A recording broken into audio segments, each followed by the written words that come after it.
경제가 이렇게 쉬울 수 없다. 경제가 이렇게 시원할 수 없다. 경제가 이렇게 색다를 수 없다. 경제직설 출발합니다. 자, 오늘 김종효 연구위원 그리고 김영롱 앵커 함께하겠습니다. 어서 오세요. 안녕하십니까. 네, 반갑습니다. 반갑습니다. 자, 오늘도 트럼프네요. 네, 트럼프일 네. 수밖에 없고, 네. 뭐 최근에 관련 기사도 계속 나오고 있고, 그러게요. 예. 이건 지겨운 게 아닙니다. 이 변화를 쫓아가지 못하면 투자에서도 그리고 전체 시장의 네. 트렌드와 세계화의 트렌드를 읽는 데에서도 뒤처질 수밖에 없다. 그래서 그렇죠. 지겨워도 제 생각엔 1년 이상 연구를 해야 된다라고 오. 생각을 하고 있는데요. 왜 네. 그러냐면 그 과거 이제 그 삼국지에서 이제 유비가 조조 밑에 있다가 도망가는 장면이 있습니다. 네. 형주로 도망가는 장면에서 그 유민들을 다 데려가거든요. 네. 그러니까 유비를 쫓아가는 그 백성들을 다 데려가는데 누가 봐도 바보짓이죠. 뒤에서 쫓아오고 있는 조조군이 있는데 군대만 이동해도 모자랄 시기에 그 백성들까지 끌고 간다라는 건 거의 미친 짓이었습니다. 네. 그러니까 거기에서 가장 역사적인 장면이 장판교의 장비의 그 허세 장면이 나오는 거죠. 네, 네. 마치 많은 군대가 있는 네. 것처럼. 하려는 얘기는 그게 아니라 그 백성을 데려가는 장면을 보면서 조조가 했던 얘기가 뭐냐면 저 백성을 데려가는 게 만약에 그 자신의 이제 유명세를 위해서 하는 것이라면 네. 유비는 무서운 사람이다라고 조조가 얘기를 했고요. 근데 저게 만약에 유비의 천성이라면 저 사람은 정말 무서운 사람이다라고 얘기를 했거든요. 근데 제가 이 얘기를 갑자기 뜬금없이 왜 드리냐면 그 트럼프라고 하는 사람이 우리의 눈에 비친 이미지는 항상 뭔가 문제를 일으키는 문제야. 네. TV에 나오는 약간 거의 뭐 성공한 그런 사업가이기는 하나 희화화된 그런 코미디언 수준 아니었습니까? 근데 실제로 알고 봤더니 이 사람이 굉장히 무서운 사람일 수 있다라는 거죠. 그러면 한 4년간의 정책은 시장에 발맞춰서 굉장히 훌륭한 대통령인 척 하다가 재선에 성공해서 그 이후에 자신의 색깔을 본격적으로 드러낼 가능성도 있는 거고 트럼프가 정말 무서운 사람이라면 이 사람에 대해서는 지금까지 연구된 게 아무것도 없기 때문에 네. 계속 우리가 연구하고 많은 것들을 제시하고 많은 것들을 또 피드백을 받고 그래야 되지 않을까라고 보고 있는 거죠. 도대체 이 얘기를 왜 하느냐. 네. 그 이유를 알기 위해서 저희가 주제 봐야 되겠죠. 네네. 자, 오늘의 대주제 저희가 준비해봤습니다. 만나보시죠. 자, 왜 유비까지 나왔을까요? 트럼프 산업 트렌드와 맞서다. 사실 이 제목만 봐서는 도대체 무슨 이야기가 나오게 될까 좀 궁금하긴 해요. 뭐 일단 저희가 피해주와 수혜주로 뭐 자동차, 정유, 화학 뭐 이런 것들 꼽고 있는데 아마 그 이야기가 나올 텐데 지금 이 주제와 조금 전에 말씀하셨던 유비 이야기와는 또 어떻게 좀 연관이 될까요? 연관이 없죠. 연관이 없는데 쿨한데요? 이 주제는 네. 왜 드린 거냐면 지금 트럼프가 기존에 하고자 하는 정책 자체가 기존의 시각과는 좀 다르지 않습니까? 그렇죠. 그러니까 뭐 신재생 에너지가 다들 대세라고 했는데 신재생 에너지 하지 말자, 화석 에너지를 살리자라고 얘기를 했고요. 그다음에 또 얘기된 건 뭐 여러 가지가 있습니다만 지금 대부분 다 국제화, 세계화 이런 쪽으로 가자 이게 역시 대세다라고 했지만 이 사람은 대놓고 보호무역주의를 그렇죠. 얘기를 해서 네. 러스트벨트를 살리자라고 얘기를 해서 거기서 이제 지지를 받아서 당선된 사람이거든요. 네. 그러니까 이런 것들이 전체적인 트렌드에 모두 벗어나는 사람이라는 거죠. 그럼 아까 말씀드렸던 유비도 그때는 각자 도생의 시기였기 때문에 자기 살기도 바빴는데 백성을 챙겼단 말이죠. 물론 그게 뭐 진심인지 아닌지 사실인지 아닌지를 네. 떠나서 그런 측면에서 보면 이제 두 가지의 이제 공통점을 굳이 찾자면 이렇게 보통의 우리가 생각하는 트렌드에서 벗어난 다른 생각을 하는 사람들의 그 흐름이 과연 투자라든지 산업 전반에 있어서는 어떤 영향을 미칠지에 대해서 고민이 필요한 거죠. 알겠습니다. 일단 그 신재생 에너지 이야기가 나온 김에 신재생 에너지에 대해서 트럼프 당선인이 또 어떻게 이야기를 했었고 그것에 대한 전망이 어떤지 그것부터 알아볼까요 한번? 저는 신재생 에너지에 대해서 이야기를 본격적으로 하기 네네. 전에 우리 시청자 여러분들도 그렇고 두 분한테도 좀 이 말씀을 드리고 싶은 네. 게 우리 같은 경우에는 진짜 거의 매일 일주일에 한두 번 빼고 트럼프 얘기를 계속 했지 않습니까? 네네. 그리고 이제 수혜주를 얘기하면서 신재생 에너지는 아무래도 그때 좀 타격이 있었다. 그렇죠. 그런데 신재생 에너지의 투자 그리고 종목들이 움직이는 거랑 네. 우리가 오늘 말할 앞으로의 흐름, 산업 자체의 흐름에는 우리가 좀 구분을 해서 볼 필요도 있다는 거죠. 네. 왜냐하면 제가 얘기를 하다가 신재생 에너지가 그렇게 크게 꺾이진 않을 거다라고 얘기를 했는데 네. 사실 지난주에는 야 니네 신재생 에너지 그때 주가 꺾였다며 네. 라고 한다면 이거를 똑같이 본다면 말이 모순이 될 수 있는 거거든요. 그러니까 트렌드와 지금 당장의 투자 수익과는 괴리가 있다는 그렇죠. 거예요. 이제 네. 이게 그야말로 투자 심리와 네. 실질적 어떤 영향의 차이가 있는 거죠. 그렇죠. 제가 이 말을 꺼내는 이유가 사실 트럼프 당선자는 신재생 에너지에 대해서 후보였을 때 굉장히 부정적인 입장을 계속 피력을 해왔습니다. 네. 그리고 파리 기후 협약 같은 경우에도 이제 막 탈퇴 얘기 나오고 하다 보니까 당연히 주식 시장에서 심리적으로 봤을 때는 신재생 에너지주 떨어질 수 있다 얘기를 했고 네. 실제로 떨어지기도 그렇죠. 했었고요. 그랬었는데 이제 많은 전문가들은 여기에 대해서 우려가 너무 과도하다라고 판단을 하고 있는 거죠. 물론 제가 앞에서 말씀드린 것처럼 심리적으로는 위축이 될 수 있는데 네. 산업 자체가 실질적으로 크게 위축되진 않을 거다라고 현재 얘기를 하고 있는 거고요. 구체적인 예를 들어서 신재생에너지 지원 정책 사업 같은 경우에 태양광 투자 세액공제 그리고 풍력에너지 세금 감면제도 네. 이게 이미 양당에서 합의를 해가지고 2020년까지 합의를 했습니다. 그러니까 이제 이런 얘기가 나오는 거죠. 트럼프가 연임을 하지 않는 이상 네. 이거를 확 뒤집기는 힘들 것이다 오. 라고 현재 얘기가 나오고 있는 모습이고요. 그러다 보니 이제 태양광으로 자연히 다시 신재생 에너지 쪽으로 관심을 돌려보면 이 태양광 업체 뭐 이런 산업이 내재적 가치 자체가 뒤집어지진 않을 거다. 네. 라는 얘기가 현재 나오고 있는 상황이고요. 사실 파리 기후 협약 같은 경우에도 이제 동의하는데 3년, 그리고 이제 탈퇴 시료하는데 또 명문하는데 1년 네. 기간이 걸리는데 이거를 갑자기 다음날 아침에 오늘 당연히- 일어나 보니까 기분이 네. 별로야 해서 이렇게 뒤집을 수 있는 건 아니다. 4년이네요. 라고. 임기 예. 기간 동안. 그렇죠. 그러니까 이제 또 연임 얘기가 나오는 그렇죠. 거예요. 네. 네, 그러는 거고. 그리고 이제 유진투자증권에서도 비슷하게 얘기를 하고 있는데요. 네. 이런 전통적인 화석 에너지 연료 뭐 이런 쪽으로 많이 회귀를 하고 신재생 에너지는 상대적으로 클린턴보다는 좀 뒤처지게 얘기를 하는 모습이었는데 사실 이게 쉽지 않다는 거예요. 그러니까 전통 화석 에너지 연료 기업들을 지원하고 하는데도 이게 한계가 있다는 게 현재 미국의 1, 2위 석탄업체 피바드 에너지 그리고 아치콜 모두 네. 파산보호 신청이 들어왔는데 네. 이거 얼마나 잘 살릴 수 있겠냐라고 얘기를 하다 보니까 이게 상황이 여의치 않다. 그리고 그러니까 그 얘기에 저는 전반적으로 동의하거든요. 네. 근데 이제 얘기를 듣다 보면 허점이 너무 많이 보여서 이런 것들이 짚고 넘어가지 않을 수가 없는데요. 예를 네. 들어서 파리 기후 협약은 강제성이 없거든요. 네. 안 지키면 되거든요. 그렇죠. 그러니까 그거는 뭐 하든 안 하든 상관없이 우리는 그냥 우리의 길을 가겠다라고 마이웨이 외쳐버리면 다른 국가들도 비슷하게 쫓아오면 기후 협약 자체가 무효가 되는 네, 거란 네. 말이죠. 그렇죠. 네. 그다음에 또 하나 우리가 생각해봐야 될 건 그 양당이 협의해서 지금 뭐 보조금을 지급하는 그런 정책적인 배려가 있다고 했잖아요. 그 역으로 뒤집어서 행정부에서 그들에게 세금을 더 거두면 어떡할 거예요? 그러면 기존의 효과를 상쇄시키는 반대쪽에 세금을 내면, 그러니까 뭐 세금이라든지 뭐 벌금이라든지 추가적인 뭐 출연금을 내라고 하면 되거든요. 네. 그러니까 그런 정책도 행정부에서 충분히 규제할 수는 있단 말이에요. 그래서 트럼프가 전체적인 산업 트렌드를 바꿀 수 없다라는 데는 좀 100% 동의하지만 네. 방해는 충분히 할 수 있다라는 것을 우리가 좀 주목해 볼 필요가 있겠다라고 생각을 하고 있고요. 아주 방금 전에 얘기했던 게 뭐였죠? 저 어떤 얘기 끝나기 전에 방금 전에 유진투자증권 뭐 얘기했던 예, 거.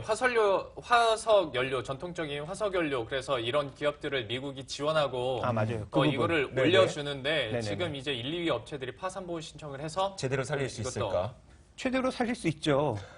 그 어설프게 지금 망한 것들을 죽여버리고 나머지 업체들을 키우면 되잖아요. 그러니까 네. 물론 얘기를 제가 너무 쉽게 했지만 실제로는 방법이 없는 건 아니란 얘기죠. 그러니까 제 생각에는 트럼프가 강조하는 강조점은 이런 걸 신재생 에너지를 하려고 기존 걸 너무 죽여놨다라는 거죠. 네. 그러면 얘를 살려야 기존에 이제 불만을 갖고 있던 사람들에게 표도 얻을 수 있고 그다음에 실제적으로 고용의 질이 좀 더 좋아지는 그런 효과가 있을 거다. 왜냐하면 이쪽 그러니까 지금 신재생 에너지 쪽은 아직도 대부분의 산업이 정부 보조금이 없으면 안 되거든요. 네. 그러니까 정부는 보조금도 줘가고 거기에 추가적인 혜택까지 줘가면서 이걸 살려야 되니까 돈이 많이 드는데 이게 화석 에너지 쪽은 그냥 조금만 살려주면 알아서 자기들끼리 잘 먹고 살 수 있거든요. 그렇죠. 그러니까 이런 부분들을 아마 생각한 게 아닌가라고 우리가 좀 따져볼 필요가 있을 것 같습니다. 네.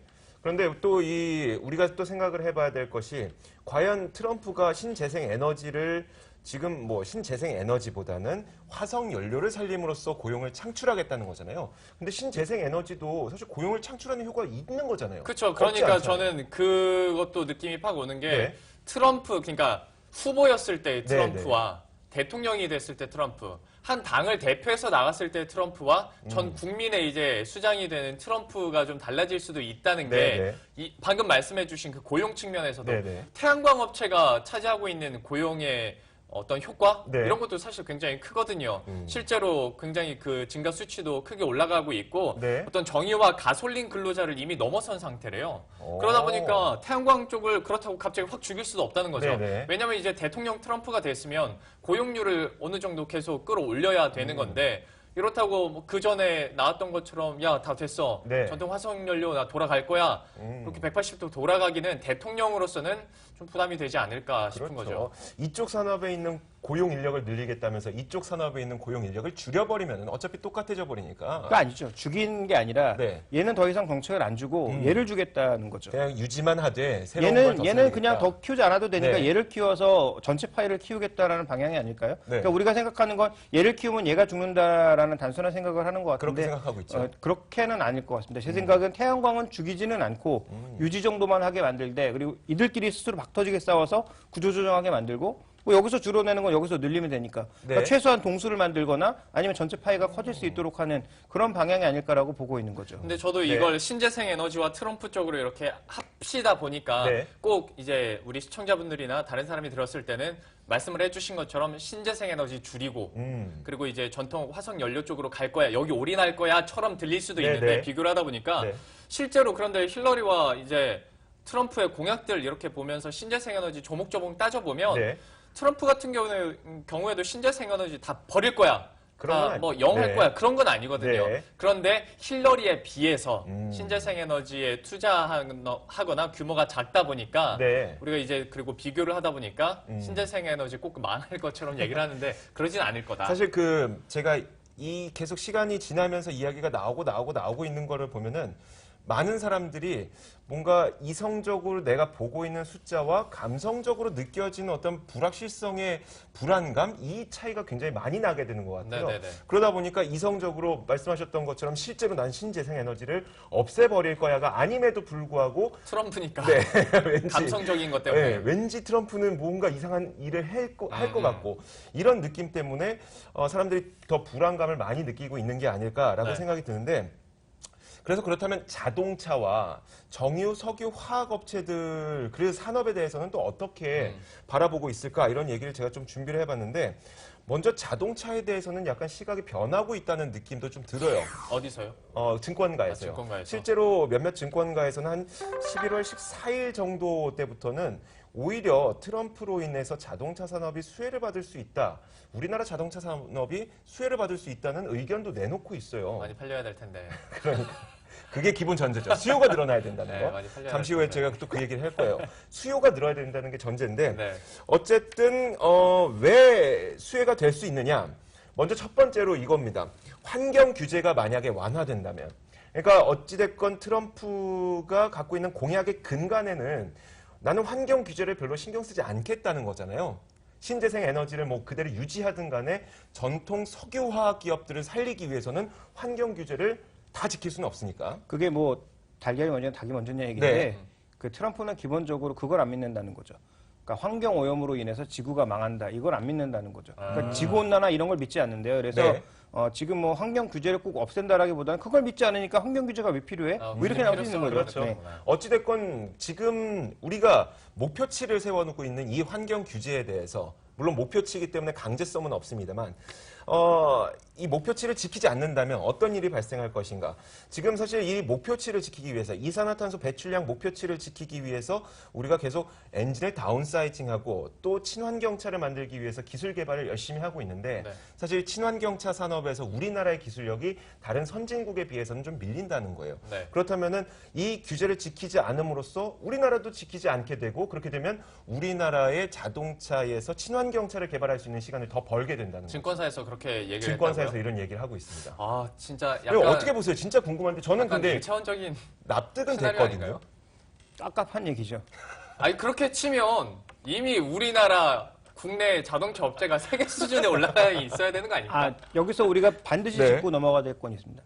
현대차가 과거 대비해서 엄청나게 좋아졌고 세계적인 반열에 오른 건 분명히 맞습니다. 네. 근데 우리가 자꾸 비교를 뭐 BMW라든지 이렇게 현대차와 급이 맞지 않은 차와 비교를 하니까 자꾸 현대차를 끌어내리는 것이지 네네. 현대차가 대중차로서의 위상이나 기술력 같은 것들은 뭐 도요다만큼은 아니더라도 네. 도요다의 90% 이상은 쫓아왔다고 봐야죠. 네네. 근데 문제는 여기 제시하고 싶은 건 뭐냐면 그러면 이렇게 되묻죠. 현대차가 2년 동안 따라잡을 거다? 걔네들은 논답니까? 그렇지. 뭐 현대차가 2년 동안 뭐 연구 그러니까요. 개발할 동안 저한테 되묻지 마세요. 아니 그러니까 제가 이제 뭐 말씀하셨으니까 되묻는 거죠. 대상을 그렇다고 제가 여기를 보고 얘기할 수 있는 겁니까? 그러니까 이렇게 묻는 거고 네. 그다음에 또 하나 생각해봐야 될 건 그러면 그들이 다른 자동차 기술은 그러면 앞서 있습니까? 그렇지도 않거든요. 그렇죠. 그래서 지금 네. 뭐 저도 리포트 몇 개를 뭐 예전부터 읽어보고 있고 뭐 물론 저는 뭐 읽고 나서 대충 뭐 제가 알아서 뭐 좀 걸을 거 거르고 네. 거르고 있습니다만 어쨌든 그런 시각에 있어서의 흐름이 지금까지 자동차를 계속 매수매축에 만들었고 주가가 이렇게 흘러내리는 동안도 긍정적인 찬양가만 부르게 만들었다라는 거죠. 저는 아직도 그 찬양가에는 100% 동의할 수는 없습니다. 네, 알겠습니다. 저한테 뭐라고 하지 마세요. 저는 증권사의 의견을 인용했을 뿐입니다. 아, 저도 그들에게 뭐라고 하는데 네. 뭐 대상이 눈앞에 있는데. 제가 있으니까 그러니까 그걸 어쩔 수 얘기하는 없죠. 것뿐이죠. 네. 알겠습니다. 자, 그리고 저는 근데 이런 생각은 들었어요. 물론 트럼프가 당선됨으로써 여러 가지 불확실성도 있고 뭐 불안감도 다가오고 있긴 네. 하지만 그래도 우리가 수요에 대해서 한번 고찰해 볼 필요가 있지 않을까. 네. 만약에 수요가 늘어난다면 우리가 걱정하고 있는 어떤 그 피해의 규모도 적어질 수 있지 않을까라는 생각이 들어서 그런데 자, 먼저 유럽 시장을 살펴보자면 일단 유럽 시장의 제조업 지표가 좀 개선이 되고 있고 자동차를 판매하는 양도, 그러니까 자동차를 더 많이 타고 있다는 얘기죠.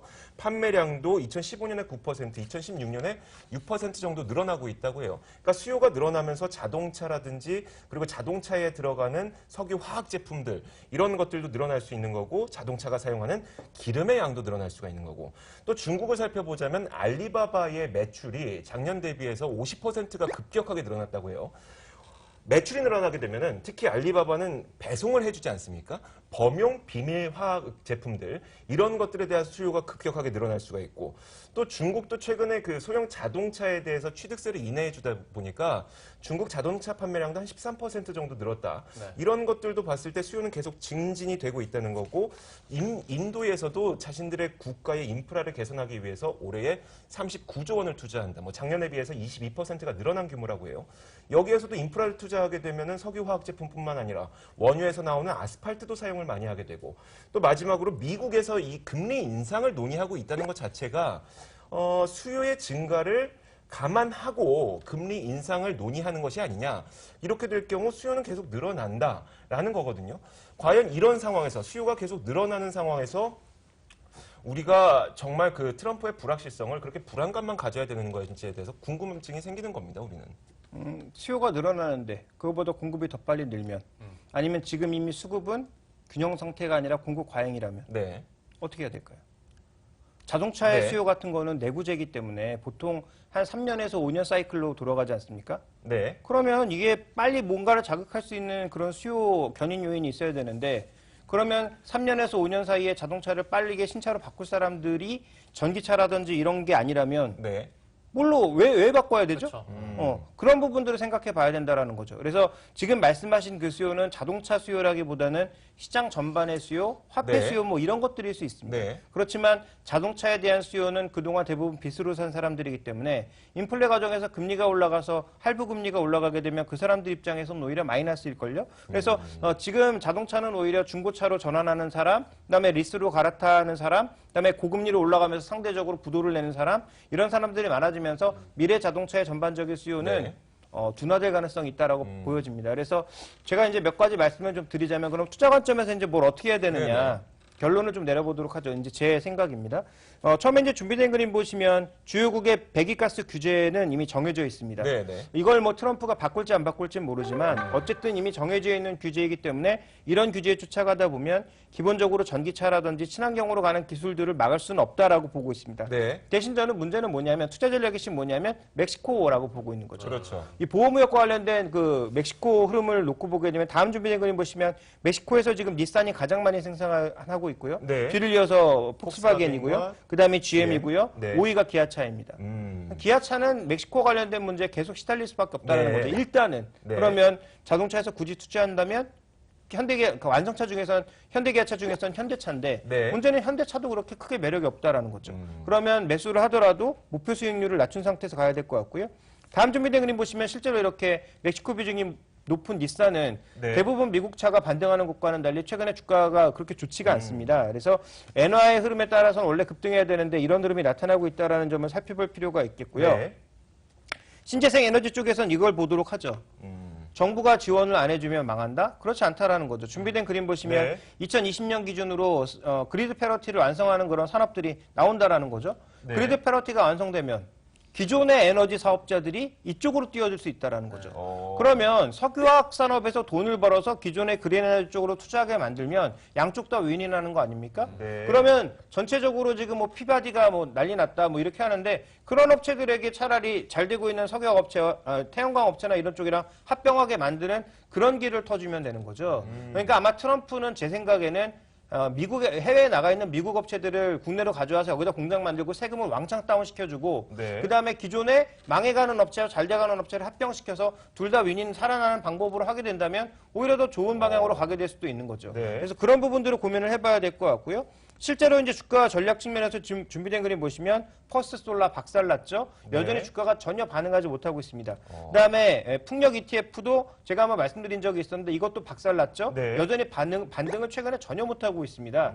그러면 주가 측면에서 놓고 보게 되면 이들 관련주에 대한 단기 변동성 열려있다라고 봐야 되겠죠. 네네. 장기적인 방향은 좋으나 투자에 있어서는 급하게 살 필요가 없다. 그리고 이미 손실을 봤어도 지금 빠져나오기보단 네. 반등을 기다리거나 아니면 조금 분할 매수를 통해서 비중을 늘려나가는 게 장기적으로 보면 좋은 게 다음 준비된 그림 보시면 미국을 빼도 태양광 수요, 풍력 수요는 계속 증가하고 있다는 거죠. 그래서 미국이 이 부분을 안 한다고 하더라도 네. 다른 국가에서 워낙 수요가 좋고 핵심은 중국이기 때문에 중국에서 만약에 정책을 접는다면 모를까 그렇지 않는다면 이 산업 분야에서 괜찮다라고 보고 있고요. 네. 그럼 궁극적으로 이 두 가지에 투자해도 그렇게 큰 돈을 벌 수 없다면 지금의 그 트럼프의 핵심은 뭐냐? 뭐를 해야 돈을 벌 수 있느냐? 딱 두 가지입니다. 준비된 그림 보시면 첫 번째로는 미국 금융주인데요.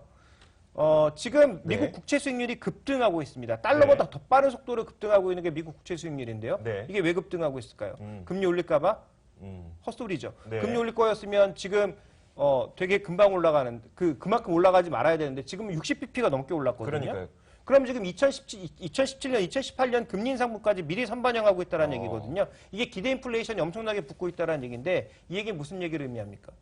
이 기대 인플레이션 어디서 나올 거라고 예상하는 거죠? 바로 통화 속도의 증가에서 나올 거라고 예상하는 거거든요. 통화 속도가 증가하면 누가 돈을 벌죠? 은행이 돈을 번다는 금융권이 얘기죠. 벌겠죠. 그래서 금융권이 최근 들어서는 가장 탄력적으로 움직이고 있다고 봐야 될 것 같고 네. 지금 준비된 그림은 US 스틸인데요. 네. 결국 인프레가 자극된다면 원자재와 관련되어 있는 원자재 관련주 이런 것들이 움직이고 있단 말이죠. 네. 그러니까 지금 현재 투자고는 다시 한번 말씀드리지만 이 종목들을 투자하셔야지 우리나라에 관련된 종목을 투자하면 안 됩니다. 네, 우리나라 알겠습니다. 좀 다르기 때문이죠. 알겠습니다. 마지막으로 김종희 의원님 한마디 해주시고 오늘 이 시간을 좀 마무리 짓도록 하죠. 제가 한마디를 좀 정리를 해주세요. 시간을 너무 많이 쓴 것 같은데 네. 제가 이렇게 정리해 보겠습니다. 우리가 이제 흔히 얘기할 때 손바닥으로 하늘을 가린다라는 표현이 네, 네. 어떤 식으로 쓰입니까? 너무 작게 보고서는 큰 걸 다 가진 것처럼 얘기하는 거죠. 그러니까 이제 뭐 이걸로 가릴 수 없다라는 네. 걸 결국 표현하기 위해서 하는 거잖아요. 그래서 저는 이렇게 하겠습니다. 이렇게 하면 손바닥으로 하는 걸 가릴 수 없지만 네. 이렇게 하면 눈을 가릴 수 있거든요. 네. 그럼 보이지 않거든요. 그러니까 지금 당장 에너지 관련주들, 그다음에 트럼프의 정책에 가로막혀 있는 종목군들은 단기적으로 올라가기 힘들다라는 점을 말씀드리고 싶은 거고요. 궁극적으로 지금 트럼프 정책의 핵심이 뭔지를 보고 그 종목들은 다른 데 있다. 네. 거기다 투자해라. 이렇게 결론 드리겠습니다. 알겠습니다. 트럼프가 어떤 정책을 세우던 간에 그 피해주와 수혜주는 우리나라에 있지 않을 수도 있습니다. 그 수혜주는 특히요. 자, 이 부분을 반드시 명심하시면서 오늘 이 시간 마치도록 하겠습니다. 김종효 연구위원 그리고 김영로 앵커와 함께했습니다. 오늘 말씀 고맙습니다. 수고하셨습니다.